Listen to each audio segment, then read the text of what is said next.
من علامات التقدم في السن إنك ما عاد تجادل أحد، ولا تدخل في نقاشات عقيمة، ولا تحاول الانتصار لرأيك زي الأول. مو ضعف منك، ولكن عشان تريح راسك.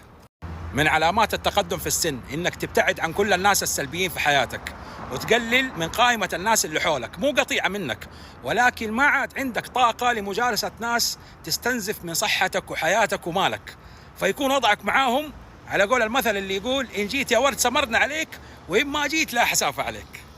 من علامات التقدم في السن إنك تكثر من استخدام كلمة بكيفي، على راحتي، ما لكم دخل، ما لكم صلاح، ما لكم شغل. حتى لو ما قلتها بلسانك حتقولها بقلبك. مو قلة أدب منك، ولكن عشان تبغى تسوي اللي يريحك واللي في راسك. من علامات التقدم في السن الحنين للماضي واسترجاع الذكريات القديمة، مو لأن الحاضر سيء، ولكن عشان بدأت تشوف الحاجات على حقيقتها أكثر، وسقطت قدامك أقنعة أكثر، فتقول يا ليت يرجع زمان أول عشان أنسى اللي أنا شايفه وعايشه حاليا. ومن أهم علامات التقدم في السن إنك أنت كملت الفيديو ووصلت علينا هنا، لأن كل اللي أنا قلته فيك يا شايب أنت وهي